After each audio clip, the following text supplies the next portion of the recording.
Genesis chapter 31, verse 25 through verse 35. Laban's pursuit after Jacob, BC 1739. Then Laban overtook Jacob. Now Jacob had pitched his tent in the mount, and Laban with his brethren pitched in the mount of Gilead. And Laban said to Jacob, "What hast thou done, that thou hast stolen away unawares to me, and carried away my daughters, as captives taken with the sword?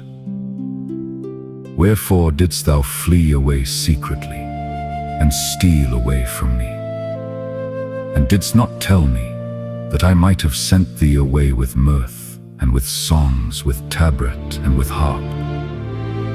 And hast not suffered me to kiss my sons and my daughters? Thou hast now done foolishly in so doing. It is in the power of my hand to do you hurt. But the God of your father spake unto me yesternight, saying, Take thou heed that thou speak not to Jacob either good or bad. And now, though thou wouldest needs be gone, because thou sore longest after thy father's house, yet wherefore hast thou stolen my gods? And Jacob answered and said to Laban, Because I was afraid. For I said, Peradventure thou wouldest take by force thy daughters from me. With whomsoever thou findest thy gods, let him not live. Before our brethren discern thou what is thine with me, and take it to thee.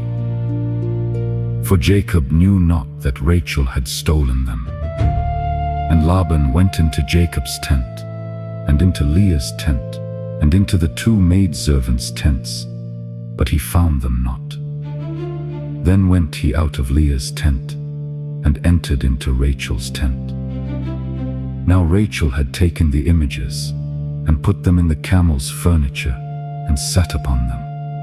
And Laban searched all the tent, but found them not.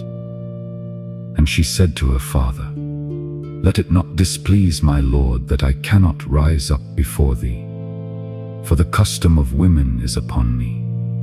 And he searched, but found not the images. We have here the reasoning, not to say the rallying, that took place between Laban and Jacob at their meeting, in that mountain which was afterwards called Gilead. Verse 25. Here is the high charge which Laban exhibited against him. He accuses him. 1. As a renegade that had unjustly deserted his service, to represent Jacob as a criminal.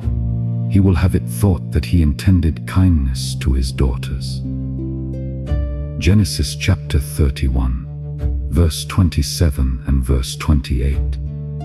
That he would have dismissed them with all the marks of love and honor that could be. That he would have made a solemn business of it, would have kissed his little grandchildren, and that was all he would have given them. And according to the foolish custom of the country, would have sent them away with mirth, and with songs, with tabret, and with harp. Not as Rebekah was sent away out of the same family, above 120 years before, with prayers and blessings, chapter 24, verse 60. But with sport and merriment, which was a sign that religion had very much decayed in the family, and that they had lost their seriousness. However, he pretends they would have been treated with respect at parting note. It is common for bad men, when they are disappointed in their malicious projects, to pretend that they designed nothing but what was kind and fair. When they cannot do the mischief they intended, they are loth it should be thought that they ever did intend it. When they have not done what they should have done, they come off with this excuse that they would have done it. Men may thus be deceived, but God cannot. He likewise suggests that Jacob had some bad design in stealing away thus. Verse 26. That he took his wives away as captives. Note. Those that mean ill themselves are most apt to put the worst construction upon what others do innocently. The insinuating and the aggravating of faults are the artifices of a designing malice, and those must be represented, though never so unjustly, as intending ill against whom ill is intended, upon the whole matter. 1. He boasts of his own power, verse 29. It is in the power of my hand to do you hurt. He supposes that he had both right on his side, a good action, as we say, against Jacob, and strength on his side, either to avenge the wrong or recover the right.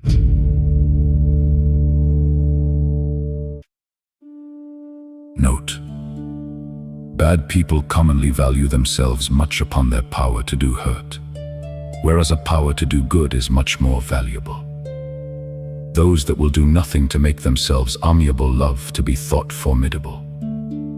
And yet, too, he owns himself under the check and restraint of God's power. And though it redounds much to the credit and comfort of Jacob, he cannot avoid telling him the caution God had given him the night before in a dream. Speak not to Jacob good nor bad note, as God has all wicked instruments in a chain. So when he pleases, he can make them sensible of it, and force them to own it to his praise, as protector of the good, as Balaam did. Or we may look upon this as an instance of some conscientious regard felt by Laban for God's express prohibitions.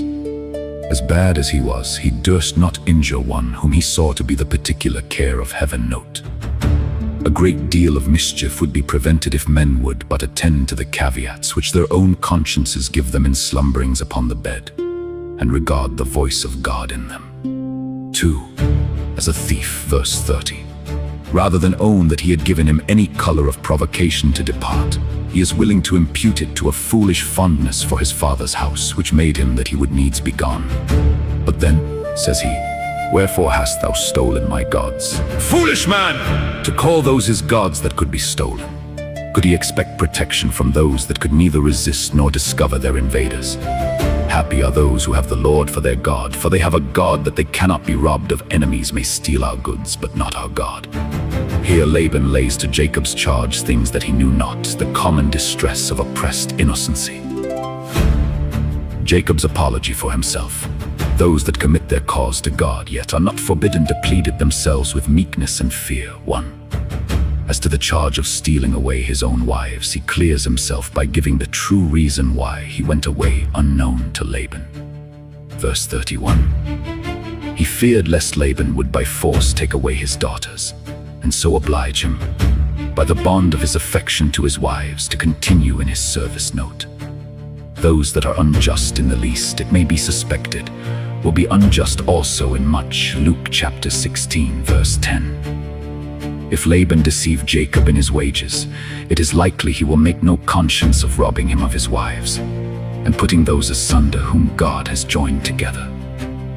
What may not be feared from men that have no principle of honesty. 2. As to the charge of stealing Laban's gods, he pleads not guilty. Verse 32. He not only did not take them himself, he was not so fond of them, but he did not know that they were taken. Yet perhaps he spoke too hastily and inconsiderately when he said, whoever had taken them, let him not live. Upon this he might reflect with some bitterness when, not long after, Rachel, who had taken them, died suddenly in travail. How just soever we think ourselves to be, it is best to forbear imprecations, lest they fall heavier than we imagine. The diligent search Laban made for his gods. Verse 33 through verse 35. Partly out of hatred to Jacob, whom he would gladly have an occasion to quarrel with.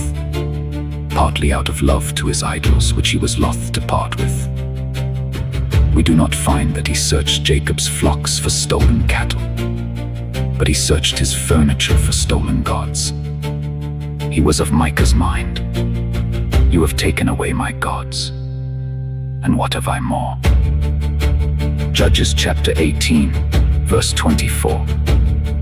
Were the worshippers of false gods so set upon their idols? Did they thus walk in the name of their gods? And shall not we be as solicitous in our inquiries after the true God? When he has justly departed from us, how carefully should we ask, where is God my Maker? Oh, that I knew where I might find him. Job chapter 23, verse 3. Laban, after all his searches, missed of finding his gods, and was baffled in his inquiry with a sham. But our God will not only be found of those that seek him, but they shall find him, their bountiful rewarder.